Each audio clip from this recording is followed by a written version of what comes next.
How did a small, rainy island in the North Atlantic come to rule over a quarter of the world's population and landmass? This is the story of the British Empire, an epic tale of ambition, innovation, conflict, and ultimately, decline. Our story begins not with kings and queens and grand palaces, but with daring sailors and ambitious merchants in the late 16th century. England, eyeing the immense wealth Spain and Portugal were pulling from the New World, wanted a piece of the action. Figures like Sir Francis Drake, part explorer, part pirate, began challenging Spanish dominance on the high seas. The defeat of the Spanish Armada in 1588 was a pivotal moment. It shattered the myth of Spanish invincibility and opened the floodgates for English maritime expansion. The first seeds of empire were sown in North America. Jamestown, Virginia, founded in 1607, was the first permanent English settlement. It was a brutal, starving start, but it survived, eventually thriving on a crop that would fuel fortunes.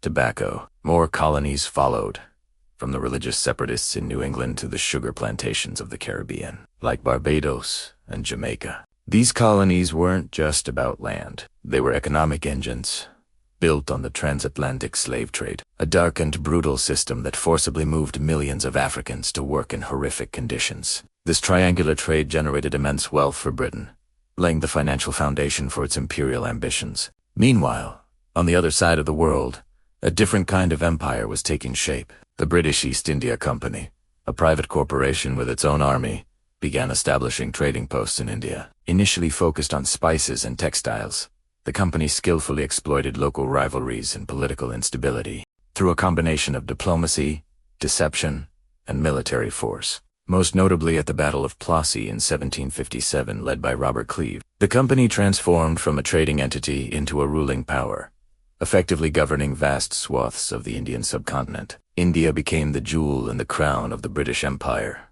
a source of immense resources, manpower, and prestige. The late 18th century, however, brought the first major crack in the imperial edifice. The American colonies, frustrated by taxation without representation and a growing sense of a separate identity, declared their independence. The American Revolutionary War was a humiliating defeat for Britain. It lost its most populous and prosperous colonies. But instead of signaling the end, this loss prompted a strategic pivot. Britain turned its focus eastward, towards Asia and the Pacific. Captain James Cook's voyages mapped out vast new territories, leading to the establishment of a penal colony in Australia in 1788 and staking claims in New Zealand. The 19th century was the zenith of British imperial power. The Industrial Revolution, born in Britain, gave it an unprecedented technological and economic edge. British factories churned out goods that were sold across the globe, while its steam-powered navy, the Royal Navy,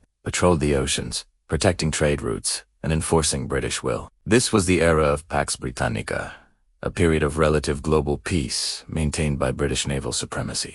The scramble for Africa in the late 19th century saw Britain carve out huge territories, from Egypt in the north down to South Africa, driven by a mix of economic interests, strategic rivalries with other European powers, and a self-proclaimed civilizing mission.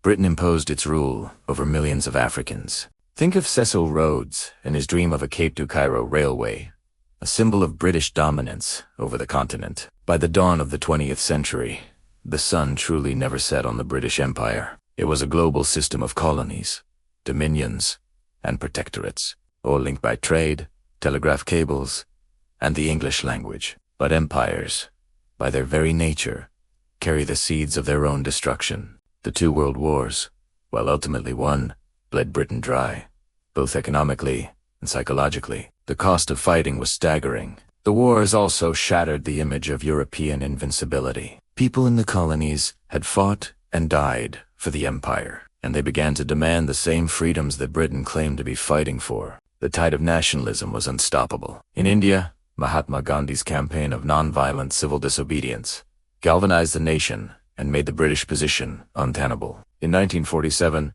India and Pakistan gained independence, a monumental event that signaled the beginning of the end for the empire. One by one, colonies across Asia, Africa, and the Caribbean demanded and won their freedom throughout the 1950s and 60s. Harold McMillan's Wind of Change speech in 1960 acknowledged this new reality. The process was sometimes peaceful, other times violent. But the direction was clear.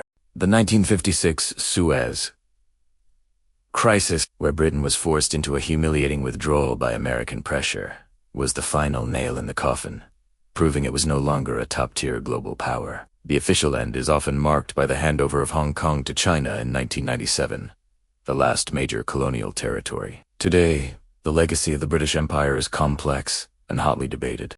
It left behind systems of law, administration, and education, as well as the English language and sports like cricket and football. But it also left scars of exploitation, violence, and artificially drawn borders that continue to cause conflict today. The story of the British Empire is a powerful reminder of how history is shaped by trade, technology, and the unyielding human desire for power and, ultimately, for freedom. Thank you for joining us on this journey through the rise and fall of the British Empire. If you found this documentary interesting, please hit the like button and subscribe to our channel for more deep dives into history. See you next time.